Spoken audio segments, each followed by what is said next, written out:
classic convertible is one of the best ways to see the sights in Havana.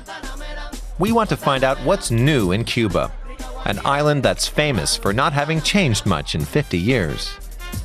These people on the Prado Boulevard are selling houses, until recently unthinkable, but the reforms introduced by President Raul Castro have made it possible. Selling a house is easy now, this man says. We've got more freedom with stuff like that now, she says. Suddenly, we're a lot freer. If one of you Germans wants to buy my house, you should come, this woman says.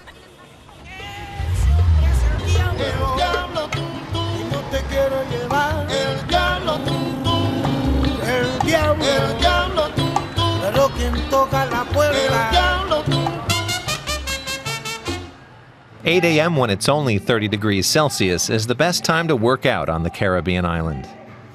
Eunices Monteagado trains 3 times a week here in this Havana suburb. She and her friend Silvia Rodriguez share a passion for sports and have a shared dream. I'm hoping to get a visa to the U.S. so I can finally travel. I have family there, and I'd really like to know the country," she says. "I'm interested in foreign countries and cultures," Eunices says. "All Cubans want to travel, at least I do." Eunices tells us to drive to one of the foreign embassies. We want to see the long lines of people who want to travel. Around a year ago, Cuba finally started to allow its citizens to travel abroad. But Cubans need a visa for most countries, and not everyone gets one. "I wanted to go to Spain," this woman says. "I first came to the Spanish embassy 2 months ago. They wanted a lot of documents from me, but they rejected my application. Now I'm trying again." "Hello, I've heard it's not that easy to travel despite the restrictions being lifted." "That's right. Now that Cuba's made traveling easier, the other countries are making it difficult for us. They want to make sure that we're just visiting and don't want to immigrate."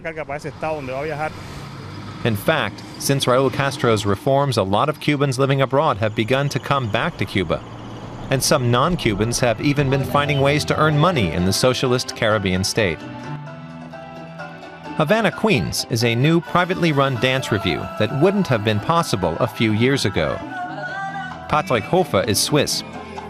When he fell in love with a dancer in Cuba, he gave up his career as a real estate banker and invested his money in 50 dancers who now perform one of the best shows on the island. "It's just sort of developed from nowhere," Patrick says. "I'm the kind of person who's willing to take a risk, but I also see chances, big chances. And I said, okay, that's what I'm going to do, and it's a hell of a lot of fun." Not everyone is quite so relaxed, but tomorrow is the premiere. They've invited tour operators in the hope that they'll bring large tourist groups. Communism still holds sway in Cuba, but Raul Castro has surprised many people with his reform proposals. Recently, he called on the Cuban press to be more critical, even of the island's politicians. Until now, art was one of the few safer avenues to express criticism. Cacho is an artist. He speaks his mind, but he doesn't attack his country. He prefers to help. The Cuban is not just an artist, he's also a social worker and a member of the National Assembly. That gives him a degree of protection. A major theme of his art is migration. Boat ownership on the island was strictly regulated because of the danger that people would use them to flee the country. Cacho loves his country, but acknowledges its flaws. "I do speech bubbles," he says. "A sphere made of boats speaks." Cuba needs speech bubbles because news spreads here by word of mouth, not through the media. It's all speech bubbles. Cacho sees this piano made out of a raft built by a Cuban to sail to Florida as an indictment of the United States. It has a law that offers asylum to every Cuban who manages to set foot on American soil. Recognizing criticism of Cuba in Cacho's work is up to the viewer. The artist doesn't voice it, but he doesn't deny it either. 2 brand new passports for herself and her boyfriend.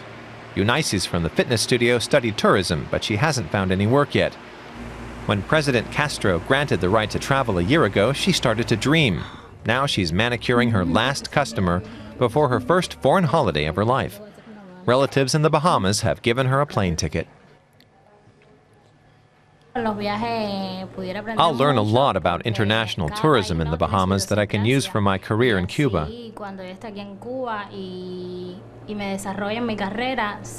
How do they deal with guests from different countries?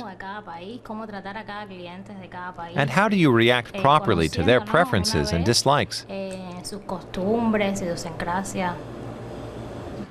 Silvia has an invitation from abroad, but she's still here. She'd really like to fly to the United States with her daughter and granddaughter. Her son is married to an American and lives there, but they don't have a visa. Despite the new travel freedoms, not every Cuban is allowed to leave. They first have to submit to questions about their lives, their jobs, and the reason for their journey. I'm 54 years old, and I've never been abroad. I only know Cuba. In November, I've got my next interview. And if they turn me down again, I'll probably never get to see the USA, she says. Here on the beach at the resort of Veradero is the closest point on the island to Florida. This may look like another luxury hotel, but it's more than that. Cuba has just built the largest yacht harbor in all of Latin America, with restaurants, boutiques, and 1,200 berths for yachts. So far, only 10 are in use. Cubans still aren't allowed on boats. The harbor director is open about the fact that Cuba is reckoning with U.S. tourists who are currently not allowed to come here. Hector Rodriguez says the 53-year-old embargo makes it illegal. Of course, we're hoping to get boats from the whole Caribbean region. We're open to guests from every country, including from the United States. If they take the necessary steps, they're welcome, he says. Cuba seems to be waking from a long slumber and preparing for a time after the hated trade embargo.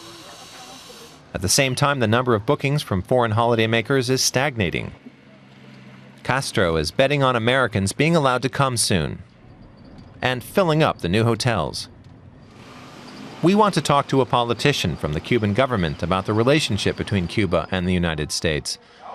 Our interview partner is a friend of Fidel Castro's, 87-year-old Joaquin Infante from the National Association for Economics and Finance. Our president, Raúl, doesn't miss any opportunity to talk to the U.S. about all sorts of things. As an equal, he says. But the U.S. still accuses us of human rights violations. But they have even bigger problems with human rights. They don't respect human rights. Not in their own country and not abroad. Our next stop is a restaurant located at the end of a picturesque alley. It's owned by a man who used to be Fidel Castro's personal chef. These days, he calls himself Erasmo and cooks for groups of tourists from around the world.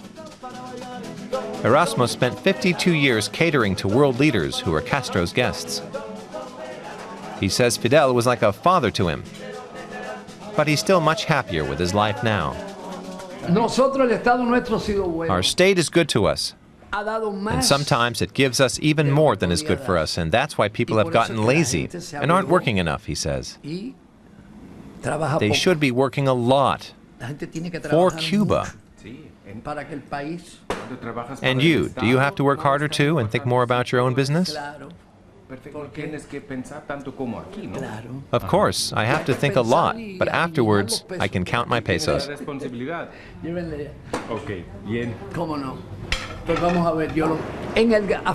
It was good with Fidel, he says. He's a lovely person. You have to like him. If you do your work well, you don't have any problems with him. But if not, he also has another side to him. In Cuba, if you've done well, you're expected to share your good fortune. Cacho often invites the whole street to dinner. On the menu today is caldos, a kind of stew that's being prepared in one of his artworks. Cacho calls it socialism with a small s, and he quotes a U.S. president of all people. Kennedy said, "Don't ask what your country can do for you, but what you can do for your country." That's true. I create things, work, and look for solutions for myself. But as an individual, I can help others. I'm not the state. I'm a politician, an artist, and a human being, and I can achieve the most as a human while enjoying my work at the same time.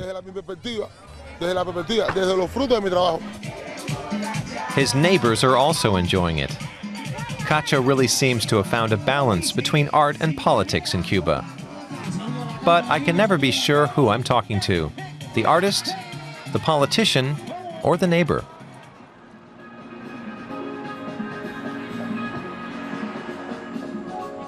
It's make or break it time for the Havana Queens dancers.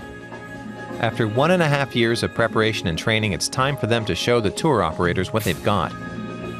If their dance routines go down well, buses full of tourists will soon be arriving, and former Swiss banker Patrick Hofer's business gamble will be rewarded. The idea to do it ourselves came to me quickly, and now, thanks to the new openness in many areas, it became possible. We were able to register this dance group, this company. It's a 100% Cuban company. Everything's in my wife's name, and it's all worked out really well, he says, hasn't it? The premiere has gone well, and the future for the Havana Queens looks to be secured. For the new company director, it's double relief. It's one thing when you're dancing, Rosario says. I used to do it with all my heart in my former dance companies.